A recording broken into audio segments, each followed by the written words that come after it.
We're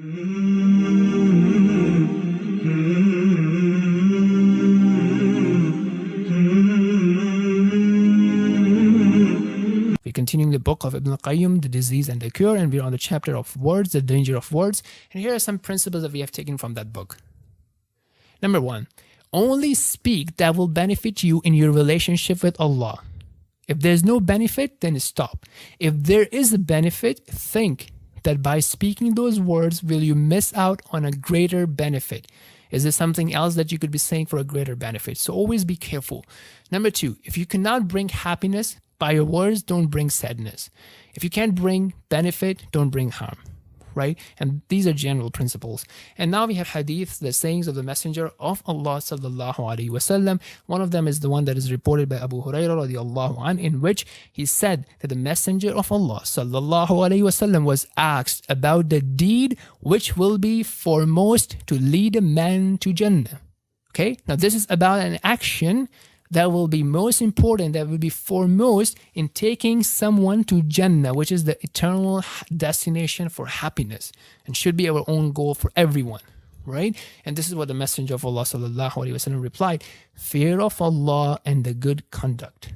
Then he was asked about indulgence, which will admit a man to hellfire, right? So regarding what will admit a man to hellfire, he sallallahu alaihi wasallam said, the tongue and the genitals, right? So look at these two muscles in the body, these two parts of the body, and how important they are to be protected.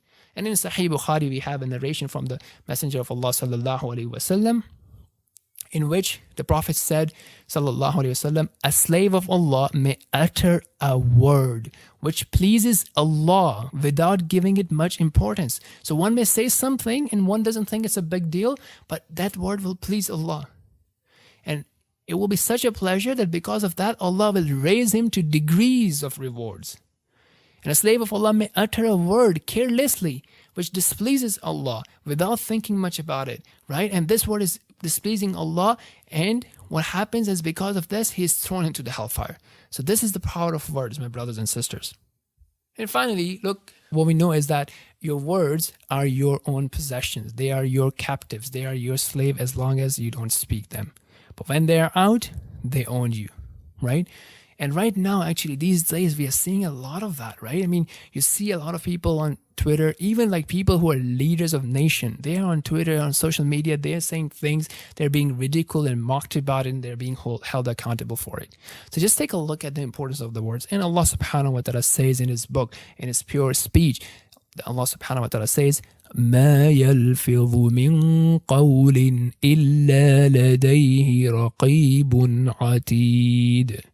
Not a word does he or she utter, but there is a watcher by him ready to record it.